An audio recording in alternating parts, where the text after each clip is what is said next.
Tokyo Disney Resort is considered by many the ultimate theme park experience, but it can be extremely confusing for folks who live outside of Japan and have never experienced it. I posted ultimate guide videos to both Tokyo DisneySea and Tokyo Disneyland parks, and I've been getting a lot of questions from viewers, friends, and family. So I decided to make a dedicated video going over the most common ones. Hopefully by the end of this video, you'll feel more excited than overwhelmed by the prospect of visiting these best-in-class theme parks. If you haven't already done so, I highly recommend checking out both those ultimate guide videos where I go through absolutely everything you need to know to prepare for your visit. I'll put a link in the description box below. And don't forget to take a second to hit that subscribe button. It's totally free. It really helps the channel grow, and you won't miss our upcoming videos, including the grand opening of Universal's Epic Universe in May. So a lot of questions I get asked are about the vacation package, and it's probably the most confusing part about booking your trip. To add to the confusion, Tokyo Disney is constantly making changes to the on-sale dates, what's included, and what the rules are. So first up, when can I buy a vacation package?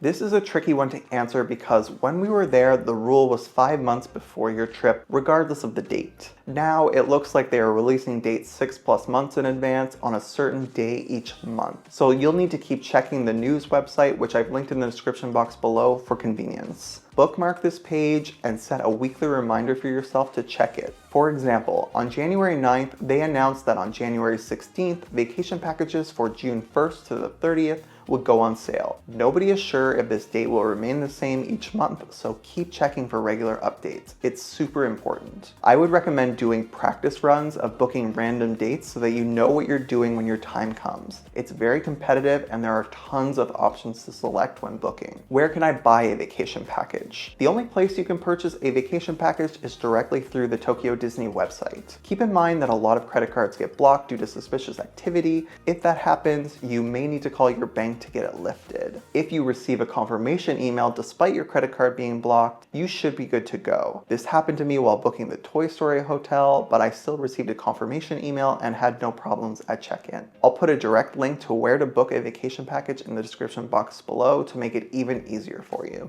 Where is the best place to buy tickets? The best place to buy tickets, in my opinion, is through Klook. It will complete the transaction in your home currency so you don't have any problems with your credit card company or your bank. I would even recommend comparing hotel prices on the app to places like Expedia and Booking.com. We found better discounts there for many hotels in Japan. We also used it to book our eSIMs and our train tickets. If you're interested, you can sign up using promo code PandyTravels to get discounts on your first 5 bookings. Should I stay at a Disney hotel? This is a very personal decision because Disney hotels are not cheap. All I will say is it's very nice to stay on property as it's so easy to get to the parks and you have the perk of happy entry, which I'll discuss a little later on. If you compare the cost of Toy Story Hotel to hotels in downtown Tokyo, for the space you get in the room, it's actually an incredible value. We were staying in 150 square foot rooms in Shinjuku and Ginza. Toy Story Hotel was around the same price, but twice the size. We're actually considering staying there for our entire Tokyo stay the next time we're in Japan. That said, we did go to Disneyland at the end of our trip and didn't stay on property. We took the subway train very early in the morning. It wasn't the most fun thing to do, but it also wasn't the worst. If you are staying off Disney property, I would recommend staying near a subway station that goes directly to Maihama Station without transfers. In the description box below, I've included a link to the Tokyo Disney Hotel booking site. That always comes with the next question.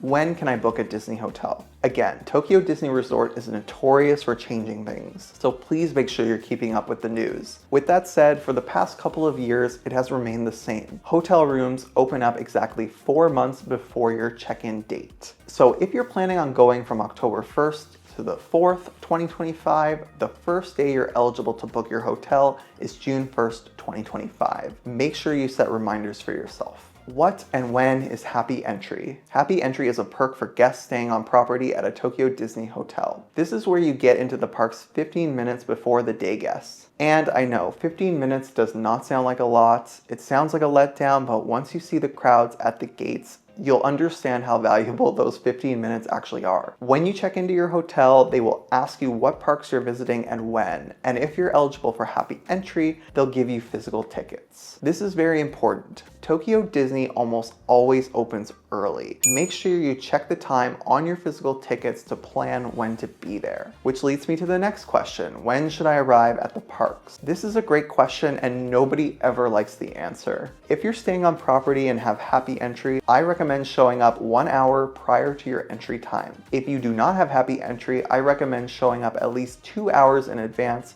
of the expected park opening. Pro tip, people in Japan sit on the ground to wait for the park to open, so take something to sit on if you can. They sell floor mats all over Japan. The next important question is, how long should I be there to see everything? I guess it depends on your love for Disney and theme parks overall. If you're here watching this video, chances are you're a huge fan. My recommendation would be 4 days total if you can swing it. DisneySea is massive and has a ton of areas to explore, while Disneyland has a lot of characters and amazing shows to watch. When we go back, and yes, we are going back, we will be doing 2 days at each park. If you're more interested in DisneySea, you could do 2 days there and 1 day in Disneyland, since it's fairly similar to the US parks. As long as you arrive at the parks early, you should be able to experience quite a bit in a day. What are the crowd levels like? People take their Disney parks very seriously, and most of the time it will be pretty crowded. With that said, there is plenty of space for you to roam, and it should never feel shoulder to shoulder. I would recommend packing your patient pants if you're interested in waiting in lines for rides and you're not purchasing paid passes. If you can help it, make sure you don't visit during high peak times like late February to April for spring break and Golden Week at the beginning of May. Which brings up the next question I get asked a lot. How do I purchase ride passes? Again, this is not super straightforward, so the answer will be a bit longer than I would like, but stick with me. Unless you have a vacation package, you're only able to book passes through the Tokyo Disneyland app as soon as you scan your day ticket and pass through the gates. That is when you're eligible to book and purchase. There are 4 types of passes: standby pass, priority pass, premier access, and entry request. Standby pass is free and is used for new attractions like the ones found in Fantasy Springs. Think of it like a virtual queue here in the US. Priority Pass was introduced for the 40th anniversary, and surprisingly they kept it around, at least for now. Think of it like a free fast pass for select rides. You can book 1 attraction per hour, or when you scan into your booked attraction, whichever comes first. Premier Access is like individual Lightning Lane here in the US. Shows and rides on this list cost between 1,500 and 2,500 yen per person,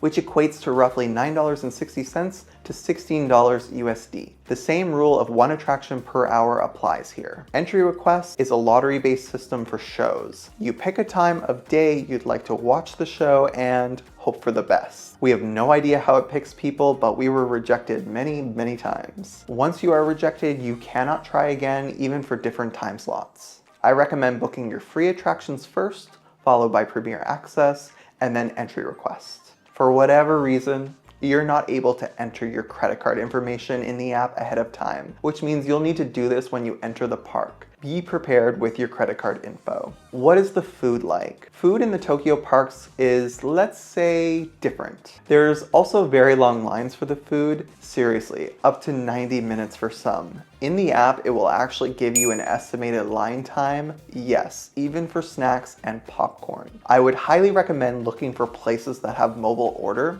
For whatever reason, local people tend not to use the service, so even if somewhere has extremely long lines, you're still likely able to get a mobile order spot for the next few minutes. If you're a picky eater or you have kids who are picky eaters, you may struggle to find things that you like. That said, some of the safer options at DisneySea are Zambini Brothers, Dockside Diner, and Sebastian's Calypso Kitchen. At Disneyland, you could check out Huey, Dewey, and Louie's Good Time Cafe in Toontown, and Pan Galactic Pizza Port in Tomorrowland. Do cast members speak English?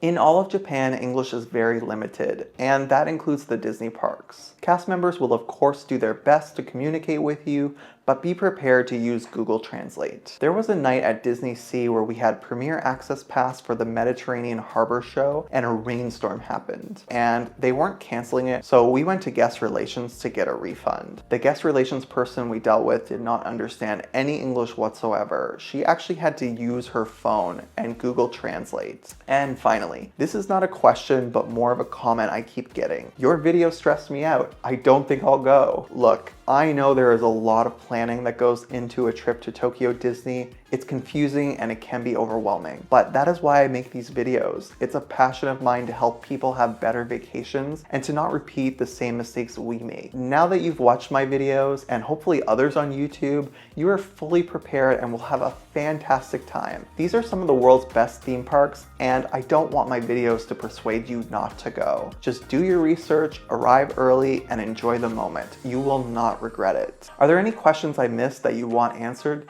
Leave them down in the comments below and I'll be sure to answer all of them. And with that, I'll see you on the next one. Bye.